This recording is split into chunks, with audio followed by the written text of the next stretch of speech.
স্কুলে ভর্তি করালাম, সে ফাইনাল পরীক্ষায় উত্তীর্ণ হওয়ার পর প্রতি বছর কেন তাকে ভর্তি হতে হবে? শিক্ষাটাকে একটা পণ্য বানানো হয়েছে এবং অভিভাবকদেরকে বানানো হয়েছে ক্রেতা। আমার সন্তান ক্লাস 4-এ পড়ে, এবছর তার পুনঃ ভর্তি করতে 45,000 টাকা দিতে হয়েছে। আমাদের মধ্যবিত্ত নিম্ন মধ্যবিত্ত পরিবারগুলো একেবারে রাস্তার ফকির হয়ে যাচ্ছে তারা পড়াশোনাটা করাতে গিয়ে। আমাদের এত পরিশ্রম, এত কষ্ট, সেই রিজিকটা প্রতি বছর শোষণ করে নিয়ে যাওয়া হচ্ছে শিক্ষা ব্যবস্থার নামে। আমি আপনাদের মতো সাংবাদিক এবং আমি একজন অভিভাবক, সবসময় আমার অবস্থানটা থাকে ক্যামেরার ওই পাশে। আজকে একটা সঙ্গত কারণে ক্যামেরার এই পাশে আমি দাঁড়িয়েছি, কারণ আমি ফিল্ডে কাজ করি, মানুষের কাছে যাই, আমি নিজেও একজন ভুক্তভোগী। আমার একটা সন্তান আছে, আমার সন্তান ক্লাস 4-এ পড়ে, এবছর তার পুনঃ ভর্তি করতে 45,000 টাকা দিতে হয়েছে।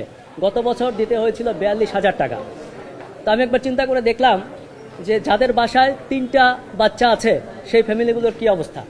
আপনারা জানেন যে বাংলাদেশের অধিকাংশ মানুষ মধ্যবিত্ত, নিম্ন মধ্যবিত্ত এবং নিম্নবিত্ত। আমাদের সম্পদ নেই, আমাদের বাড়ি গাড়ি নেই। আমরা যারা নিম্ন মধ্যবিত্ত আমরা মনে করি আমাদের সন্তানটাই হচ্ছে আমাদের সম্পদ। এদেশের মানুষ সারা জীবন সন্তানের জন্য সর্বোচ্চ করে। কেন করে?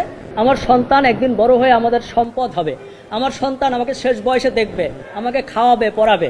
যেহেতু আমার জমি জমা টাকা পয়সা সম্পদ কিছু করতে পারে নাই, আমার সন্তানটা আমাকে শেষ বয়সে দেখবে, আমি আমার সর্বোচ্চ দিয়ে মানুষ করতে চাই। আর ঠিক এই টেন্ডেন্সির কারণে আমাদের মধ্যবিত্ত নিম্ন মধ্যবিত্ত পরিবারগুলো একেবারে রাস্তার ফকির হয়ে যাচ্ছে তারা পড়াশোনাটা করাতে গিয়ে।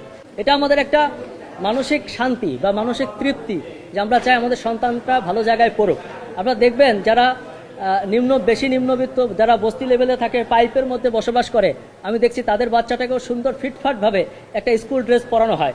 মধ্যবিত্ত বাবাদেরকে আমরা দেখেছি যারা ভ্যান চালায়, রিক্সা চালায়, গাড়িতে সুপারভাইজার, হেল্পারি করে, বিভিন্ন শ্রেণী পেশায় যারা আছে, দেখবেন তাদের শার্টের অবস্থা কি, ছিঁড়ে গেছে, প্যান্ট ছিঁড়ে গেছে, কিন্তু তার বাচ্চাটাকে একটা ভালো পোশাক দিচ্ছে।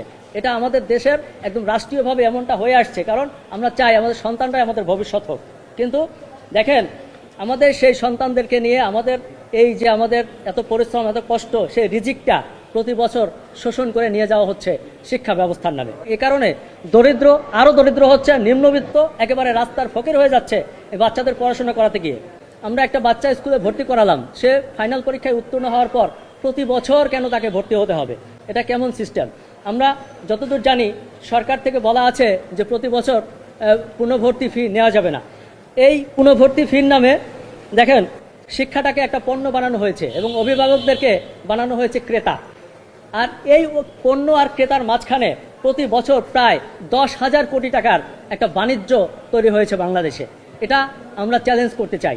এভাবে যে 10,000 কোটি টাকা প্রতি বছর বাণিজ্য হচ্ছে, এভাবে চলতে পারে না। আমরা তাই বাংলাদেশ আইন ও অধিকার 8 সংগঠনের পক্ষ থেকে আজকে মহামান্য হাইকোর্টে আমরা একটি রিট পিটিশন করেছি জনস্বার্থে, যেখানে স্পষ্ট আমরা 3টি নির্দেশনা চেয়েছি। যার প্রথমটি হচ্ছে প্রতি বছর পুনঃভর্তির নামে এই যে 1,000 কোটি টাকা আদায় করা হচ্ছে সেটি অবিলম্বে বন্ধ করতে হবে এবং এ ব্যাপারে একটি নির্দেশনা প্রদান করতে হবে।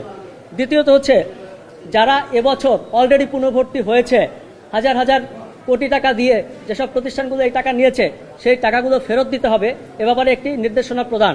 এবং সর্বশেষ আমরা মহামান্য হাইকোর্টের কাছে যেটি চেয়েছি সেটি হচ্ছে সচিব রেহানা পারভীন স্বাক্ষরিত যে প্রজ্ঞাপনটি হয়েছে সেটি বাস্তবায়ন করতে হবে এবং একটি আলাদা স্বাধীন মনিটরিং সেল গঠন করতে হবে এবং এটি প্রতি বছর